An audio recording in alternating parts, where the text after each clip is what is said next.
made by the EU Commissioner for Startups, the first ever EU Commissioner for Startups and Research Innovation, Katarina Zarieva, who we're delighted to have with us here today. And of course, the plan with this strategy is to make Europe a hub, a prime hub for global tech-driven companies. And this is part of its Choose Europe initiative. With the US and China charging ahead, the Commission has put startups and R&I at the very top of its political mandate. And that's why it's exciting to see we have finally perhaps a commissioner dedicated to this topic of startups. So shortly we'll be hearing from three experts on the ground, from Stefan Trusler, who's come from Germany to be with us, Michael Pinto and Letizia Gorretti. So later we'll be looking forward to having you up on stage. But first, put your hands together for the European Commissioner. You're welcome.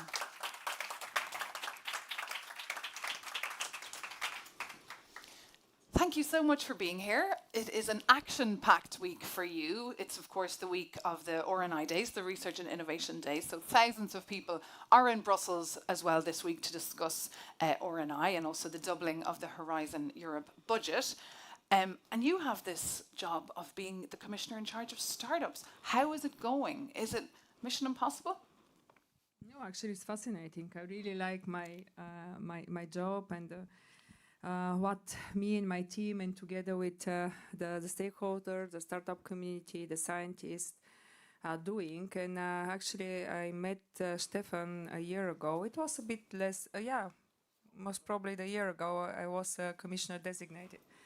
And when I start meeting with the community, with Michael, I don't know how many times we met and discussed. I'm so grateful for their insights, for their proposals, for their constructive criticism, which is also very needed. And I'm really grateful to be able to communicate and to discuss and to find solutions with such a talented, excellent people. So I'm really grateful for that. And as you said, the next 2 days, it's an R&I Days, and we will have a lot of events, a lot of discussions.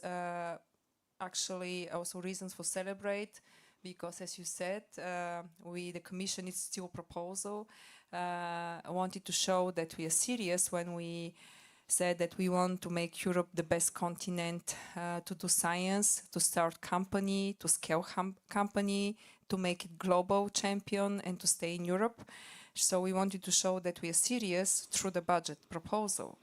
And the proposal of the Commission is doubling the budget of the Horizon Europe for European Innovation Council, which is actually the tool, the instrument, the institutions that support the innovation and the startups. The Commission proposal is to triple the budget of compared with the current programming period. So because I really believe that we have the right ingredients, the talent is here, but still we have a lot of obstacles, and we should address them, showing also through funds. And indeed, on that point of obstacles, that is why we have gathered you all here today to discuss the obstacles, because of course on paper the strategy looks promising, but of course it's getting it right, which will be the big challenge. It's great to see the Commission is in listening mode, as you said, speaking to those in the front line of this. Just looking back, it's just a couple of months since you presented this strategy. Have you seen any tangible progress so far? Actually, I remember that thinking, of course, about how to structure the strategy itself, we really wanted to have a very clear actions, but also time frame and measurements. It's, as you said, it was end of May. Actually, it's in my perception is that it was much longer. And what we already start, because what is important really to create ecosystems in Europe. We have a couple of good ecosystems. They are not very connected with each other. So we already dedicated some funds for support the connection of the ecosystems. We are working, and actually it's public consultation for the 28th regime, European Innovation Act. So I really encourage all of you participate, give your ideas in this call of evidence. We are, of course, speaking about the talented people, how to attract, and you mentioned in your speech the Choose Europe, the visa strategy. We are working with the governments because we believe that we have I would say, the right legislation that allows the member states to be a bit more faster and flexible, to help the private sector to attract the needed talented people in Europe.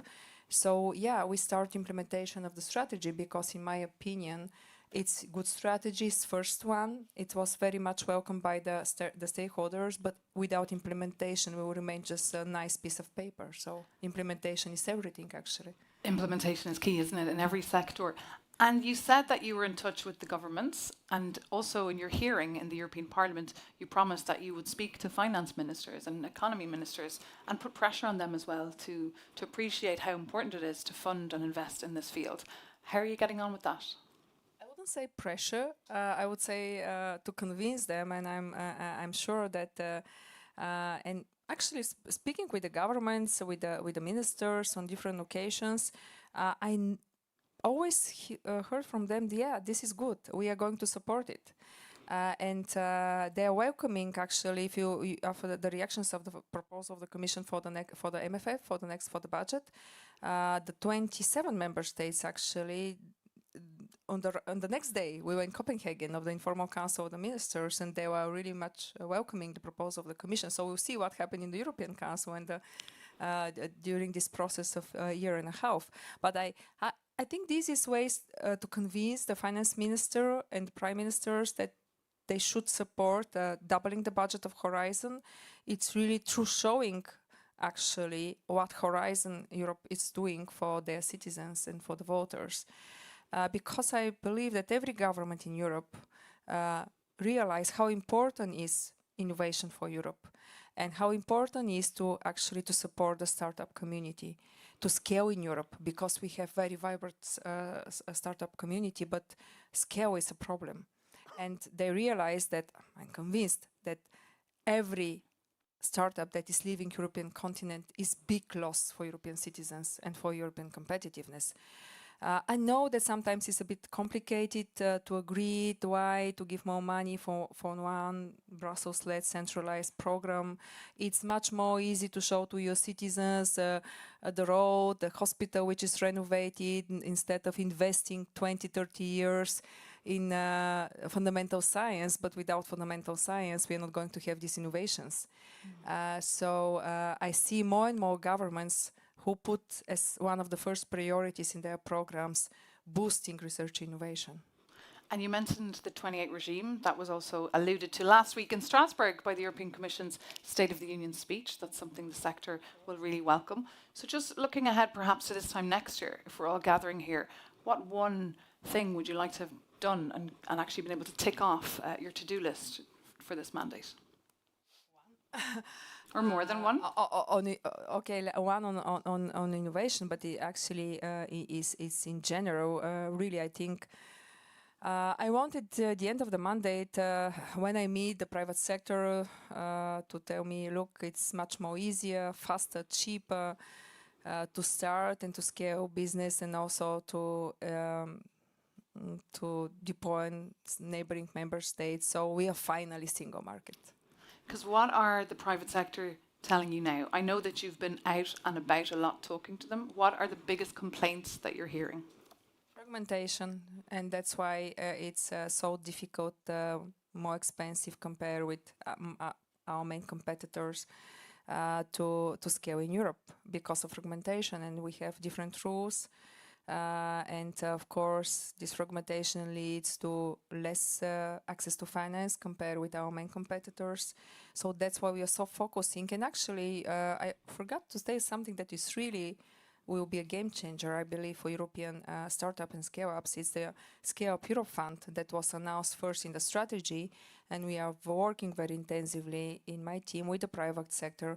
And I really hope that we will be able to start and to launch the fund in the beginning of next year, together with the private sector, to really join efforts, to pool the resources, and to create the biggest deep tech VC in Europe, to support scale and creation of trillion companies and world champions in Europe. And tell us more about the European Innovation Act. European Innovation Act, I see the 28 Regime Innovation Act as a package which will support actually exactly what I said at the end of my mandate. This is my wish. A faster, easier, cheaper to start and develop and scale business in Europe. It's linked with innovation, of course, as you can see from the name. Sandboxes. Definition, we still don't have definition what is startup, what is scale-up, but sandboxes are really important because actually they need fast legislation that they can test and try their products. It's really important. We are talking about, we are working together with my colleague who is leading on 28 regime to see how to combine the two legislative act to create a really good set of pools to our companies to work in European Union as a single market. I'm going to repeat the single market non-stop because I really believe it's a key. Well, I think the single market, that word is being repeated a lot this week. Of course, Mario Draghi, the former Italian premier and former head of the ECB, is in town. There's a big conference taking place as well tomorrow. So he'll be reiterating the warnings that he made already last year about that innovation gap. But just to go back to your promises, you also promised to cut red tape. How is that going? Yeah, actually, red tape since the beginning of our mandate, we did propose 6 omnibuses. Next one will come very soon, which is very expected, I'm sure, in this audience. This is the digital omnibus. They are adopted by the Commission. Now they are in the trialogues. I really wish them to see as fast as possible approved and complete in the legislative process because it's private sector needed, our citizens need this, and this is our assessment of the Commission that this omnibus is only the 6th one. This is just the beginning.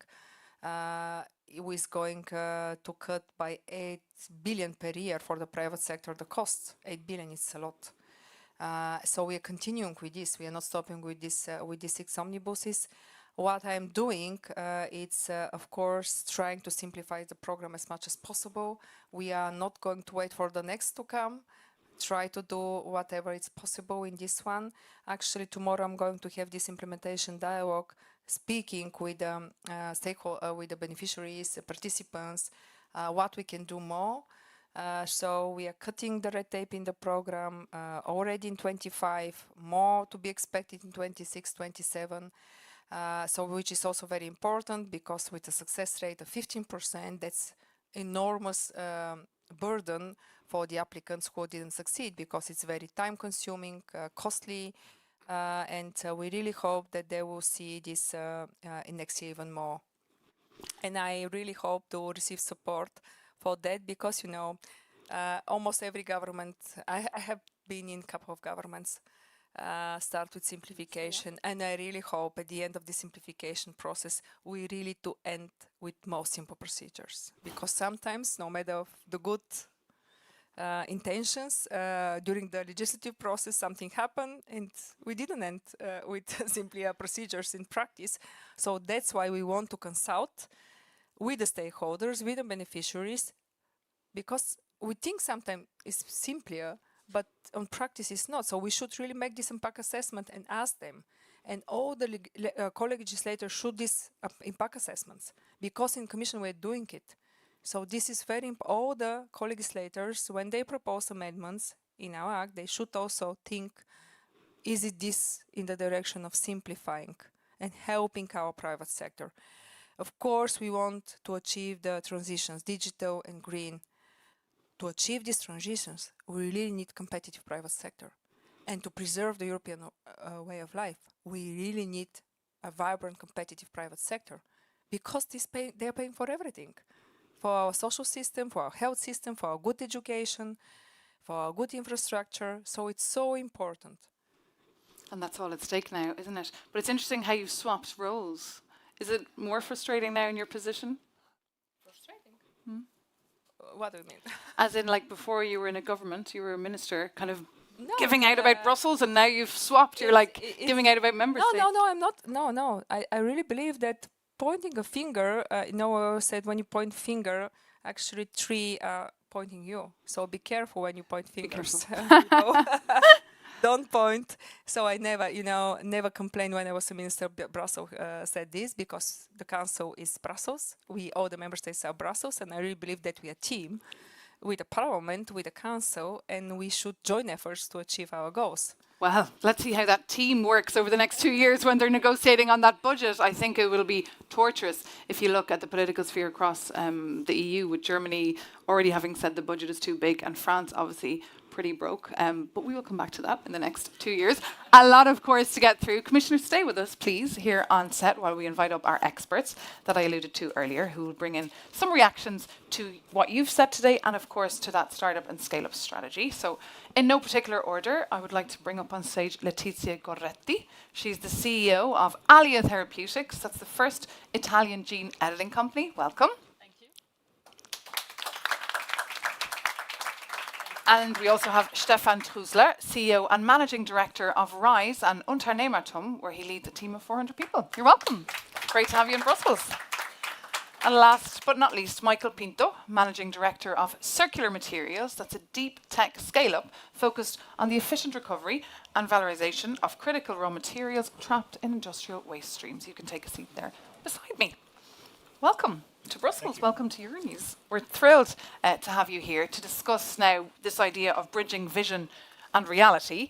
I guess we'll start with yourself, Stefan, just for your first reactions really to this scale-up and startup strategy. What works and what doesn't? Yes. No, I mean, first of all, it's really great that we have it. I mean, we must imagine that we did not have a commissioner for startups before. And I would not have expected that such a strategy, I mean, you can discuss that things take time, but to develop a strategy in such a short time is already very good. So I think now what is really good that the commissioner and her team, she has a great cabinet, and the DG RTT with really passionate people driving that. This is something that works. So we need to just make sure and help them that they can continue their good work. And great name, simple name, Startup and Scale-up Strategy. It does exactly what it says in the tin, as opposed to many of the European Commission names that are really tricky to figure out. Letizia, what about you? Well, I'm really grateful and glad to see that the narrative around startup and innovation is definitely changing, and everybody seems to be following. So promises and expectations have been elevated in the right direction. And so my question here is, how can we help as operators to make it into a reality? Because this is the type of narrative we want to hear. Innovation is what will bring wealth and health and the future to our countries and our region. So we're here to help. Letizia here to help. Michael Pinto, what's your take? So my take is Commissioner Zahareva and her team have done a fantastic job at engaging the stakeholders. I'm part of the initial 40, but it then expanded into hundreds, if not thousands, of people across Europe who provided, feedback, insights. I think it's invigorating. It's especially nowadays to see the democratic process actually work, right? So I'm very inspired by the bold action, and I hope that other commissioners also take the same sort of vein of reaching out to their stakeholders as they develop legislative packages. So I'm very excited about this. Are people in the room as excited as our panel? Yeah, hands up, who's excited? Yeah. Well, you've got to mention, the cabinet got to mention there of your hard work. Okay, so the headline is, it's exciting, it's here, but what then needs to be done for it to work? What's the nitty gritty of it? We start, Michael, with you. Yeah, sure. I don't know if this is working, but I Can you hear Michael? Yeah. And So, Commissioner, feel free to jump in. So, to react. so fragmentation is obviously at the forefront of everyone's thoughts. And this is, I'm speaking on the behalf of Michael, not on behalf of my company or others. I think that we've gotten to a point in the itinerary of Europe where we have to accept that unity and that single frictionless market that we're all aspiring to and waiting for 30 years, at the end of the day, the member states need to lean in. Paul-Henri Spaak, some 30 plus more years ago, decades ago, said that Europe is comprised of two groups of states, right? Small states and states that have not yet realized they're small. I think we really need to kind of embrace that. This is decades old wisdom that's come to the fore, right? There's no country in Europe that statistically matters at a global level, I should say, And so the only way the economy of scale that you're referring to, either on the buy side of technology or on the sell side of technology, it only makes sense for citizens if it's for 450 million citizens, not 5 over here, 60 over there, 30 over here, and 10 over here. That doesn't matter. So that's kind of my take on it. What's the reality, Stefan, on the ground for you? I mean, these are very ambitious activities. So, for example, the 28th regime, right? We need to find a way to really implement it. So, find a way what is doable. There are many ideas out of it. One is the EU Inc. initiative. The question is, can we really implement that, right? Second thing is about this Scaleup Europe fund. This is what scale-ups need, right? They need funding to scale. But since private money is involved, now the big task is, and the Commission and the Cabinet already started in finding also private partners. And I think the big task here is to convince them. So what is the value add? Why should they support the Commission and investing into Scaleup and not doing it themselves? So where is the benefit of really working together to work that out, right? And the third thing is, I mean, the research days will start. The biggest topic that Mario Draghi pointed out is we are very strong in research. Now we need to transfer this into successful companies. And there's this Lab to Unicorn initiative to really make it work, that in the future we will have this Champions League of hubs in Europe where we can create a lot of startup and really scale them to very successful tech champions in Europe and worldwide, actually. And is that a reality we could see? Do we have to wait 5 or 10 years for this reality to see? Or is something that could happen quicker? I wish it would happen quickly, but I can perhaps give the perspective from my reality. You mentioned I'm the CEO of the first genome editing startup in Italy. Well, actually, this is most probably one of 2 in Europe, right? While there's tens or hundreds of those startups in the US, and our Chinese colleagues are accelerating translation. So the reality is that it's great to have those foundations being built now. It's great to see as well that money are being put next to the strategy. This is very important. But I think we would need to then follow up very closely and keep on building this momentum and the critical mass that we need, because 1 in Europe, 2 in Europe, it's not enough to generate translation. Our processes takes many years, requires lots of funds, and are very complex. So I really wish we can see from this strategy a build-up of critical mass, also the possibility to make mistakes while we build those capabilities, but really to then act as a continent at scale. And this is something I don't see certainly on my reality at the moment, and I wish all the measures that are being implemented will come together to create those muscles. Well, we've no representative of a member state here with us, but only the Commission. I mean, there's only so much the Commission can do, because of course without the member states, this whole mountain will not move, of course, and they feel like they're taking their sovereignty away. Their sovereignty has been taken away from them. Would you like to weigh in, Commissioner?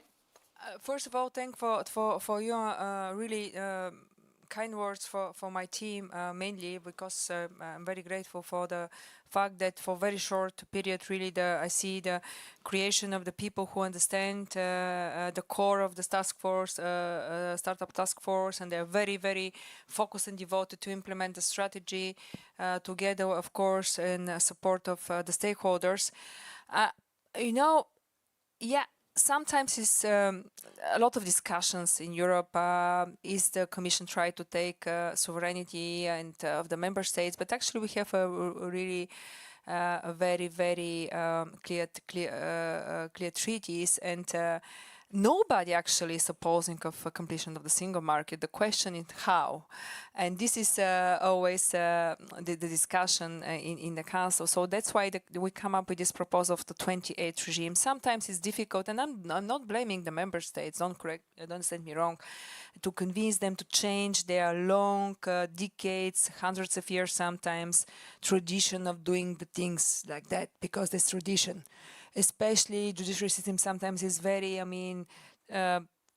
conservative it should be. I mean, it's good. It's a positive. It's our. So the 28 regime, which extra regime that companies can and member states opt in. So we hope that this will be easier to and faster in the legislative process that we have. On the other hand, I really see, and that's why I see more and more companies, big companies in Europe, to realize that for them, no matter that can be rich, big, world, it's also important to help creation and development and scale of others. So it's a real clear win. And I see more and more member states actually speaking with everybody. They really want, and they are asking, and they are working together in the forums that we create, research, for example, European Research Area Forum, or Innovation Council Forum. They discuss how together to support our startups, and their member states who joint efforts, if you see, together to develop this strategies to supporting startups. So this is really promising momentum. I completely agree with everybody, all of you said. We should use this momentum. Really don't stay on focus on implementation on the strategy, and really fast implementation, looking at all the measures, because always when they ask me which are the most important one, all of them are important, because you can improve the access to finance, but if you don't improve access to market, or if you don't improve access to talent or infrastructure, it will not work. I mean, so it's All of so them important. are important, and of course the Commission is looking for feedback as well in this public consultation. Michael, what sort of feedback will you be giving the Commission when it comes to this public consultation? Well, so the feedback's been ongoing since January, so it's a dialogue that I'm privileged to be part of so far as part of the insight group. But I would say that I think the governance aspect of the EU system has to potentially be put for a test. I mean, if we're requiring unanimity from every member state to advance on big ticket, big swing things, then it begs the question: are we moving fast enough? Right? Because we all know that unanimity drives all these sort of compromises and trade-offs and stuff like that. And so I ask myself as a European citizen whether we've not reached a moment in time where we may be headed for a rejig, where we have like a qualified majority. I don't know, like some sort of mechanism where we actually say, hey, this is a big enough ticket and it matters to enough people across the entire continent for us to not hold back the horses, right? And so I actually looked at Perplexity this morning. Plug for Perplexity. And I asked, the prompt was, over the last 5 years, how much of EU law is regulations versus directives? And it turns out Perplexity suggests that it's 90% regulations, but the 10% left over, those directives, are all about AI, semiconductors, sustainability, energy transition, defense tech, and fintech. And so those things that European startups thrive on, because that's all the big ticket wins, all that stuff is managed by directives, which means every single member state has their own flavor of how to incorporate that into national law. That's not scalable. So if we're looking at scaling, that's not scalable. And that's the scary reality, isn't it? Yeah, so that scaling up is really hard. That's where the big member companies states are shrinking. Yeah, that's where the member states. I think that's the buck stops there. I think the buck stops at member states to say, "Wow, I'm holding back 450 million citizens. I'm not holding back my 5 or my 10 or my 30 or my 50 or my 60." But when you hear the Commission promise to cut red tape and describing these omnibus and the digital one is coming out soon, does that give you hope? Stefan, what's the community saying? A lot of hope, and the community is pushing for that. And there is, like, especially in this EU Inc. topic, there is now a real momentum. So this is the first time I really see there's momentum out of the European startup ecosystem really engaging in a topic regarding Brussels. And this is very positive. So I think there is a real chance to join forces, because it's not only the mission of the Commission. We shouldn't always look at the Commission and say, hey, you do, and we complain and so on. But we need to join forces, and we all need to do our things, right? So, for example, when we are working with startups, we're an entrepreneurship center, and we said, yes, there is a fragmented market in Europe. Europe is complicated, it is complex, but we can overcome some of the barriers already, because, for example, in the tech B2B area, they need access to companies. So if a startup from Stockholm needs access to a client or to a company from Munich, I'm already there and can help, because this is what I'm doing with teams from Munich. So we can already help. And I think this is what we should think about, everyone. How can we contribute to advance and progress Europe? And just you mentioned Stockholm, the company Lovable, the AI, very fast growing company. That's a big success story, but they're registered in Delaware. That tells you everything you need to know. Yeah, I mean, that's not good. Well, yeah.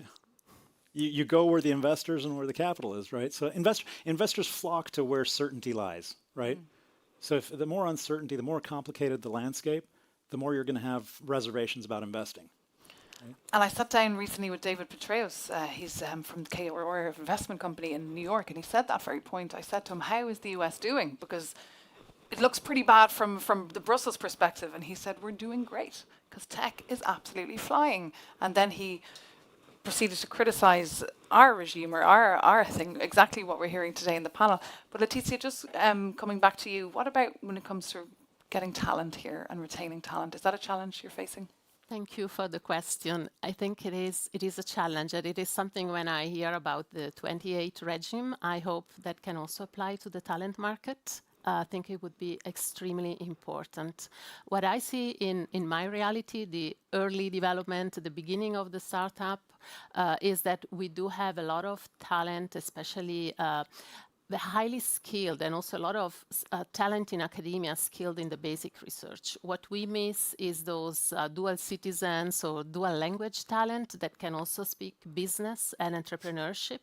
And this is something that urge in and it could be a mission of academia, right? Not just basic research, but let's develop this mindset for application so that it's going to be easier to create startup and scale up.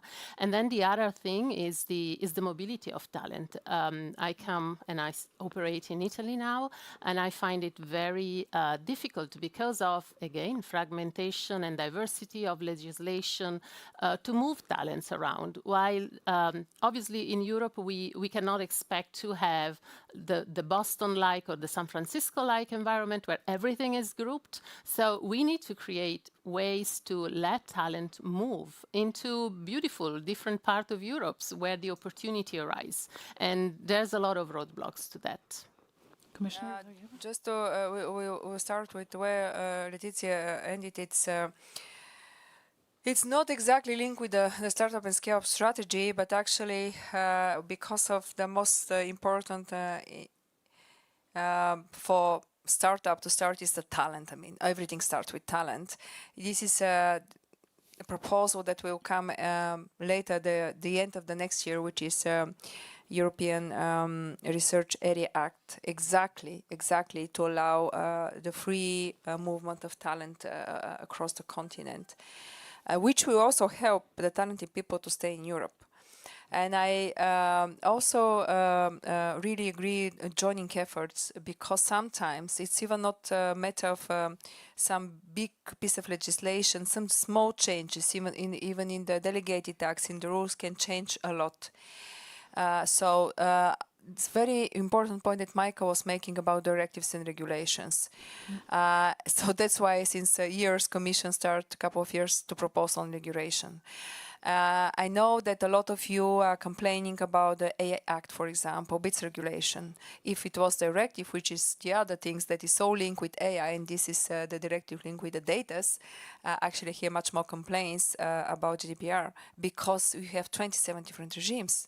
It's directive, but you have completely different regimes in all the member states, which is a big obstacle, not for the companies who are developing AIs, for everybody, for all the startups, actually.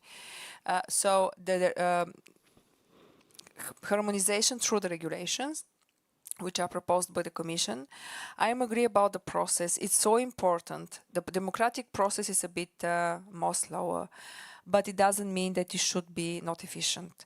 So it's so important, democratic institutions, and this is my plea to all of them, to show that can be efficient. Otherwise, not democratic regimes and strong people who can say from one day and change their opinion, it will look much more attractive to the people, because people need solutions fast and now. So we should show that we can preserve our democratic values, our rule-based order, our predictability, which is so important, I think, for the private sector as well, but at the same time, to be efficient and fast. I think everyone in the room would agree with that we need to be more efficient and faster. And if there is anyone who would like to make a point or address a question to our panelists, do jump in, just raise your hand.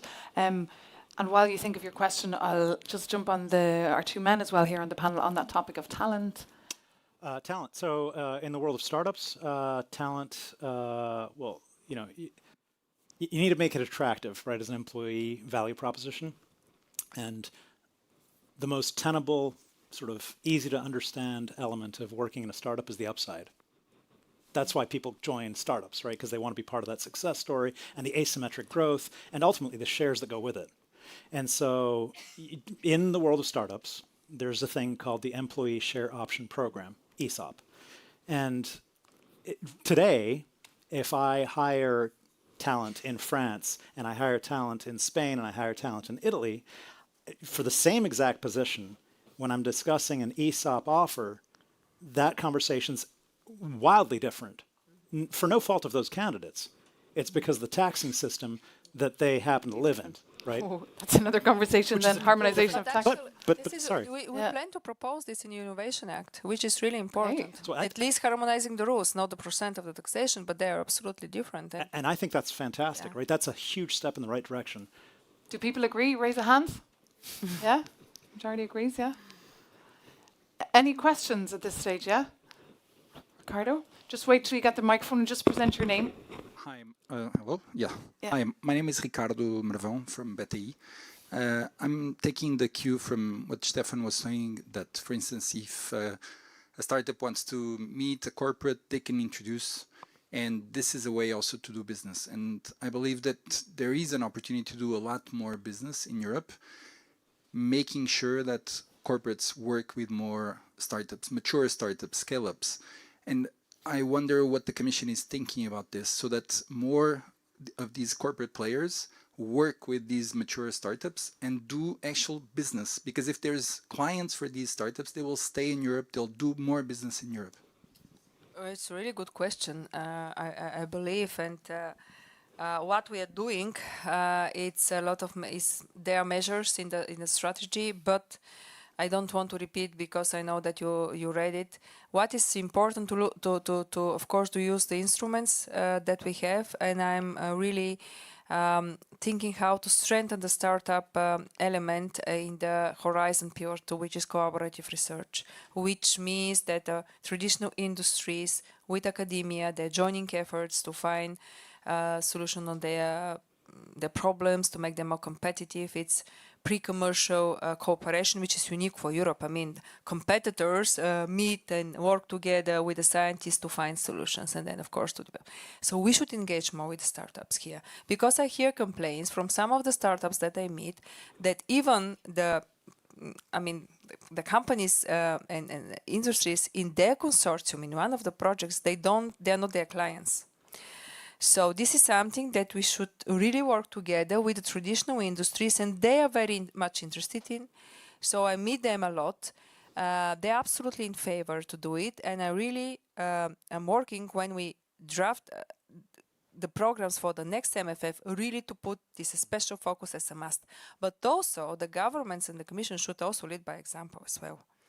So sometimes it looks very, how to say, Europeanistic, and it's not nationalistic, that we should also somehow introduce amendments in the public procurement rules to have these European preferences, when also the government stakeholders procure, which is also so important. But you're absolutely right. The key is also corporations. No matter that the governments and the ministries have a big public procurement, still the money are not enough. If you link the startups with the traditional industries, that it will be a game changer. That's why the ecosystems are so important. Yes. And these valleys ecosystems that we try to support the development. Yeah, exactly. The connection between the startups and the corporates is crucial, especially since we have such a strong industry in Europe, right? And as you said, this is basically already done in the various ecosystems. And we have this partnership or friendship called Rise Europe, where we say, what are the strongest hubs in Europe? And now how can they support each other to make these connections all over Europe? And then I think this is an opportunity for the scale-ups we need this flow of between startups and companies, right? We need this flow of investments. So Europe must be very small. Investors from all the hubs must have access to the amazing startups and scale-ups from all the other hubs. And then is what you said at the beginning about talents. I mean, if you are, I don't know, let's take the example of ESA Aerospace. They just launched the rocket in Norway. They will need to have access to the best rocket engineers through all over Europe. So we need to make sure that this is one European market where they can have access exactly to these elements. Titi, would you like to weigh in? Agree with everything is said, and I would like to perhaps come back into the theme of financing, which in the end is the lifeline of startup, and it's always financing at risk, right? Especially on the startup and in the scale-up phase, when we still don't have a product and there's a lot of risks to be mitigated and managed. And I think the importance, which I see and I can read through the scale-up and startup strategy, is the importance of multiple and different vehicles for financing that are also fit for purpose. And so on one side, obviously, there's private capital, venture capital, but it's very important to have access to blended vehicles, blended instruments that are also dedicated. So where, especially when we think about the great opportunity that comes with grant programs, like in the Horizon or in the ERC, my recommendation would really be to make those vehicles dedicated to the stage of de-risking that a startup has to face. And so that startup compete on those vehicles with other startups, and so that the competition is on the driving the excellence on that phase of development, instead of like blending everything where startups compete with early academia, because those are different phases. So I'd love to see in the mixed financings a recognition of the stage of de-risking that needs to happen at each phase, because we face very, very long journeys. Yeah, that sounds like a massive challenge. I think we've time for perhaps one more question. Chris Burns, yeah, help. Thank you, Chris Burns, Euronews.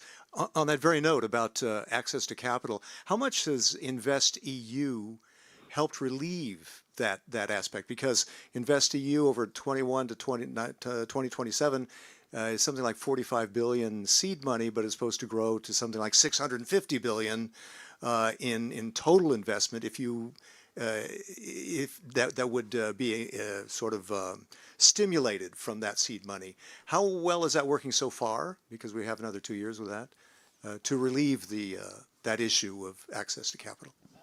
Sorry, I don't know the data. It's InvestEU. It's excellent program. I know that it's and it's mentioned a couple of times with the people with I work, but I'm not responsible for that. I really don't know the data, but I can share the information about the European Innovation Council and actually fund. So it's a fascinating program. It's exactly combining all the instruments, which is grants with also equity, and it's really working very well. So just we need more money to scale these instruments. That's why we talk about the Scaleup Europe fund. But sorry, I don't know the data about the InvestEU fund.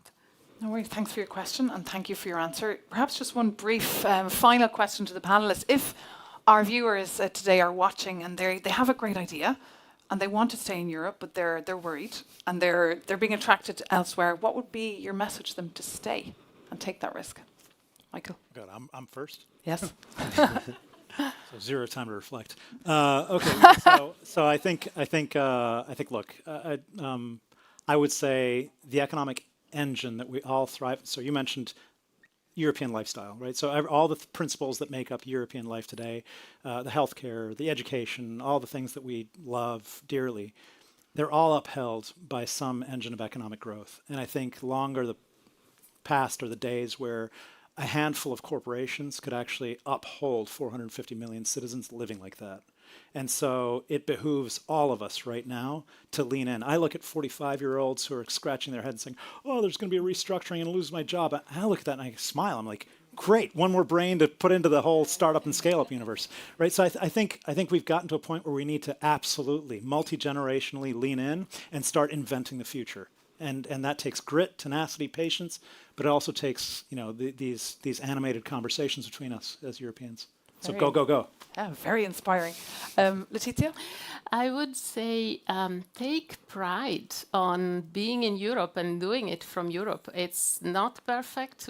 There's a lot we can do to merge, integrate better, but just do it. Take pride and do it. And the quality of the people and the science is amazing. So it's just a matter of rolling up our sleeves and doing it. Thank you.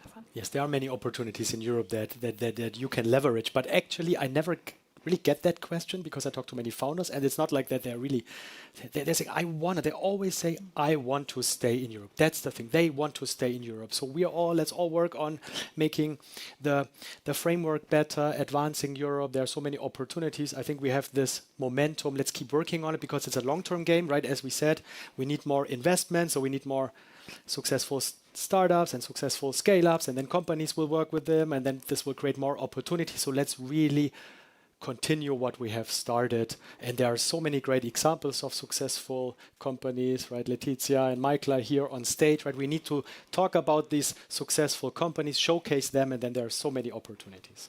And final comment? Yeah, actually, I'm with Stefan.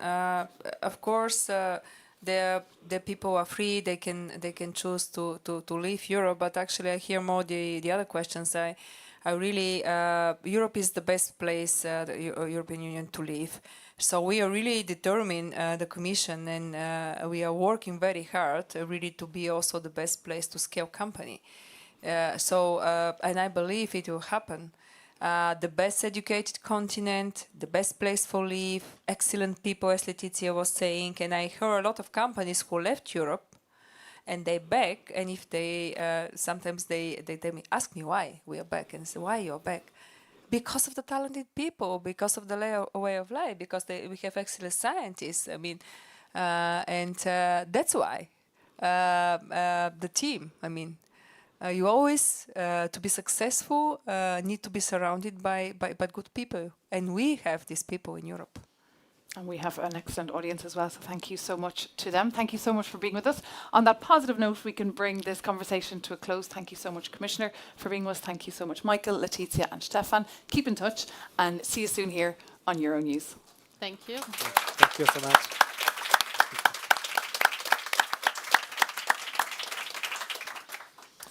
So everyone, thank you.